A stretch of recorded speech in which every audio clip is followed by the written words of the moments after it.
Bom dia, investidores. Espero que esteja tudo bem com vocês, né? Hoje, né, dia 14, né, do 3, eu tenho mais informações muito interessantes para trazer para vocês. E o Brasil, por incrível que pareça, né, desde ontem, o Brasil ele está se beneficiando das taxações do Donald Trump, né? Trump está criando um caos tão grande no mercado, está criando uma confusão tão grande no mercado, e com isso as pessoas estão procurando outros mercados fora dos Estados Unidos e fora da Europa para investir.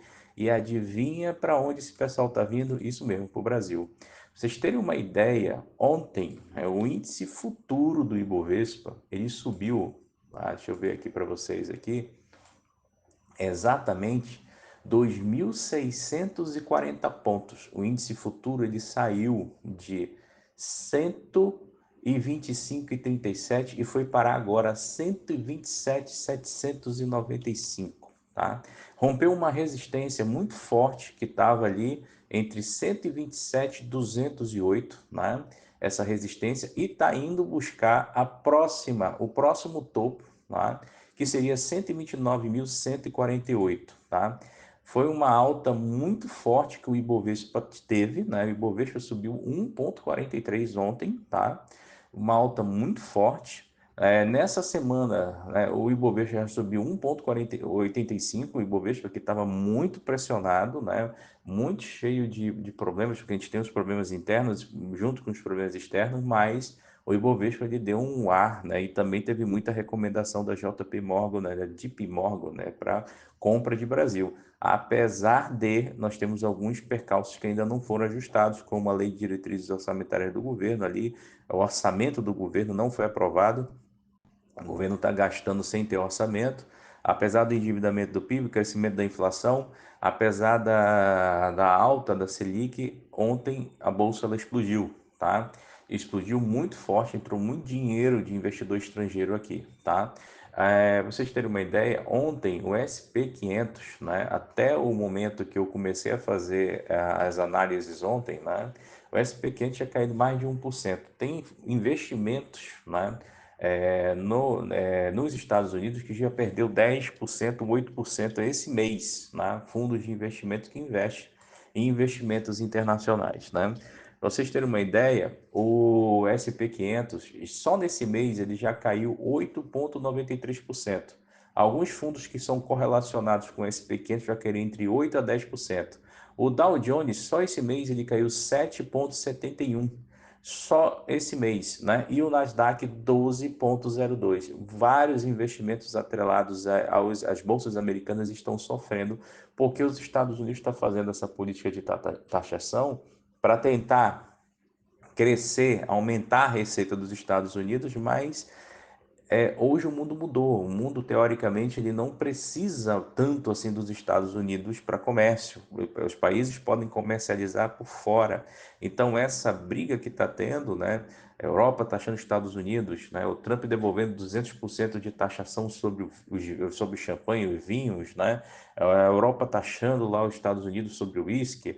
Aí o Canadá taxando, os Estados Unidos taxando. Esse negócio está abrindo um mercado interessante para o Brasil. E o Brasil, se souber aproveitar essa bolsa, tantas commodities, tudo vai aflorar, porque o Brasil vai vender para todos, né? E quem quiser taxar o Brasil só faz tirar e vende para outro. Então, basicamente, o Brasil, nesse primeiro momento, eu não estou vendo aí nenhum tipo de oscilação ruim para o Brasil em termos de commodities, né? Então, a prova disso foi ontem, né? Prova de fogo, né? Começaram a valer algumas tarifações do Trump e a Bolsa Brasileira explodiu. Foi até além, né, das expectativas de muitos analistas, tá? E isso foi interessante que o Brasil começa a virar polo de investimento, as pessoas começam a observar o país com outros olhos, né? Mas, apesar da maravilha, né, deixo o meu recado para você que é investidor, que está em ações, mas que não está confortável com volatilidade, renda fixa, tá? Eu digo para os investidores que investidor que está em ações, ele tem que saber ganhar e perder. Ou ele tem que ter tolerância de risco. Se ele não tem tolerância de risco, não tem gerenciamento de risco, não tem tempo para acompanhar a carteira dele, não tem tempo para isso, renda fixa, fundo de investimento é o melhor lugar para você estar. tá? Então, nós tivemos essa evolução muito boa ontem da Bolsa, né? A Bolsa se segurou, nós tivemos alguns papéis que subiram muito, né? A Vale, que tinha perdido seus 54 e pouco, voltou, Vale que pagou dividendo, né? Nós tivemos ali uma alta muito forte da B3SA3, que é a ação da Bolsa de Valores, estava abaixo de R$ 10, voltou. Petrobras se manteve ali em 34, 44 com leve queda, mas Petrobras ainda tem um viés para ir além, ainda mais quando sair o pré-sal, esse novo pré-sal, que é essa cadeia, né, de malha, né, de petróleo que o pessoal tem ali, né, da Foz do Amazonas ali para o Nordeste, saindo da Foz do Amazonas e contornando o Brasil ali pelo Nordeste. A Petrobras ainda tem muito poderio de crescimento, tem muita coisa ainda para crescer. E isso aí pode trazer um boom muito grande, né? E também nós tivemos ali Eletrobras tendo destaque, a Eletrobras vai distribuir um bi de dividendos aí e outras coisas mais. Mas vamos lá.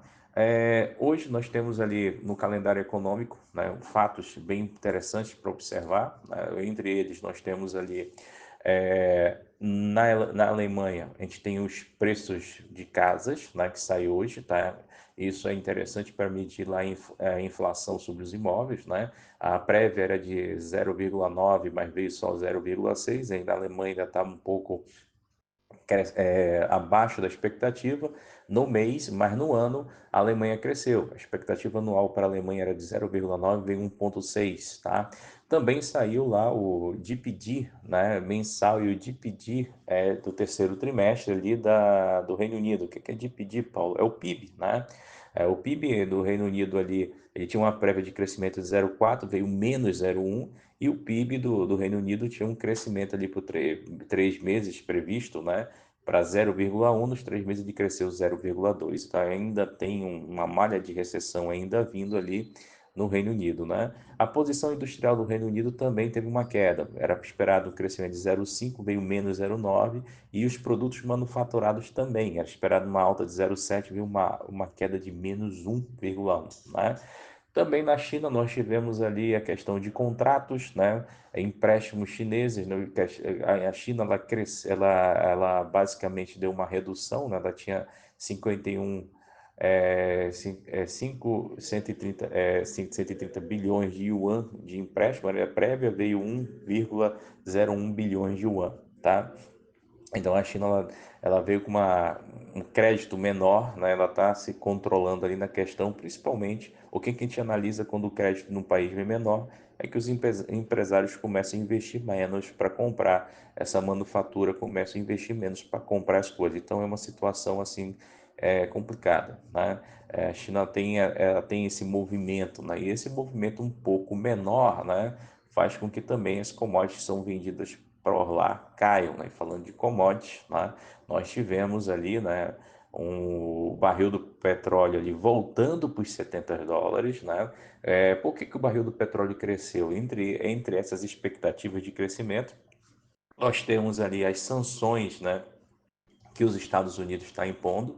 Ele aumentou as sanções sobre o Irã, e essas sanções no mercado internacional sobre o Irã pesaram sobre a produção de petróleo do país, e com isso, né, o petróleo ficou mais caro. Então o petróleo que estava ali, que tinha conseguido cair, né, para a volta de 60 e, deixa eu ver aqui, pegar o valor exato, US$ 69,01, agora volta para US$ 70, 5,78, deixando um pivô de alta no gráfico que pode ter ainda tendências maiores de crescimento, tá? Motivo, sanções, tá? Outra situação, guerra na Ucrânia, que ainda não teve aí um cessar-fogo definitivo, né? E a gente sabe com os bons olhos, né, que a Ucrânia ela está perdendo nessas apostas para todos os lados que ela tirar. Ela está perdendo e ela vai perder tanto para o lado da Rússia quanto para a negociação dos Estados Unidos, que quer explorar o país sem ter nenhuma concessão embutida, né? Então, essa é uma situação que está muito pesada. Então, a Ucrânia ela perdeu essa guerra já, só ainda não entendeu isso, ainda está lutando de forma brava, né? Lá no Gold, né? Volto a falar para vocês, principalmente para os investidores de risco, tá? Você que tem investimentos internacionais, acompanhe o Gold. O ouro, ele tinha dado uma queda, o ouro ele tinha balanceado aí, o ouro, ele, em março, dia 10 ele estava 2.881, tá? O ouro, né, ele começou o seu movimento de estouro depois da pandemia, né? Antes da pandemia, o ouro, ele era basicamente uma coisa abaixo de US$ 1.000, né? Então ali, vamos ver ali 2020, né, 2018, o ouro ali estava por volta de 1.152, 2020 o ouro já foi para 1.500, na pandemia foi para US$ 2.000, né? E depois disso o ouro só alavancou com esses temperos, né, mais abrasivos de guerra no mercado, e o ouro bate aí US$ 2.999, quase 3.000. O ouro no mercado internacional sobe à medida que a gente tem um risco muito grande. Então, os Estados Unidos também, um dos motivos que influenciaram essa alta do ouro é a questão de imposição de taxas de 50% que os Estados Unidos está fazendo sobre a Europa e mais 200% sobre bebidas alcoólicas, entre elas o champanhe, entre elas o vinho, entre elas outras coisas. Então, o atrito entre a Europa, um grande mercado consumidor e produtor, contra os Estados Unidos, que é um outro mercado consumidor e produtor, deixou essa equação complicada. Fora que, né, nós vamos ter dados aí de inflação do consumidor e dados de inflação que vão conflitar, que cada vez mais, né, se aumenta essas tarifas, cada vez mais que nós temos essas tarifações, sobe a inflação com tudo. Então há um temor de aumento de inflação na Europa e há um temor de aumento de inflação nos Estados Unidos, tá? Já já a gente vai ver esses dados de inflação para vocês terem uma ideia. Por isso que o Fed ainda não negociou, né, a questão da inflação. Na questão ainda das commodities, o minério de ferro no mercado internacional subiu 0,71, US$ 102 o contrato, tá? Deixa eu ver se eu consigo pegar aqui o minério de ferro chinês. Deixa eu ver aqui. Iron Ore, deixa eu ver aqui o USD. USD. O aço teve queda e nós tivemos uma leve alta aqui no minério chinês, só que eu não estou vendo o valor aqui, mas depois eu vejo para vocês esses dados. Não está aqui na planilha que eu tenho aqui do Trade Economics, mas não, tá aqui, achei. A Iron Ore chinês aqui também teve uma alta forte de 1,47, China mexendo mais com o minério, comprando lá. E isso foi o que aconteceu. Aumentou os contratos de compra de minério de ferro e a Vale ontem segurou o Ibovespa. E ela segurou e nós tivemos outras ações que aproveitaram esse movimento para alavancar e recuperar o preço que tinham perdido no tempo. Por isso que a gente viu o Ibovespa subindo muito forte ontem e foi uma alta muito forte em relação aos dias anteriores, tá? Sobre os bondes dívidas no Brasil, ontem caiu 0,19, né, a previsão de juros do Brasil para os 10 anos. Então, a previsão de juros estava em 15, quase 15%, agora caiu para 14,83, tá? Essa divisão de juros. E nos Estados Unidos aumentou, né? Como está aumentando a tendência de inflação, os bonds, que são os títulos do Tesouro Americano negociados no mercado internacional, tiveram uma alta aí de 0,02, tá? E sendo negociados a partir de então a 4,32% ao ano, tá? Para os padrões americanos, 4% para eles de juros é muito alto, tá? Então, é um viés muito alto.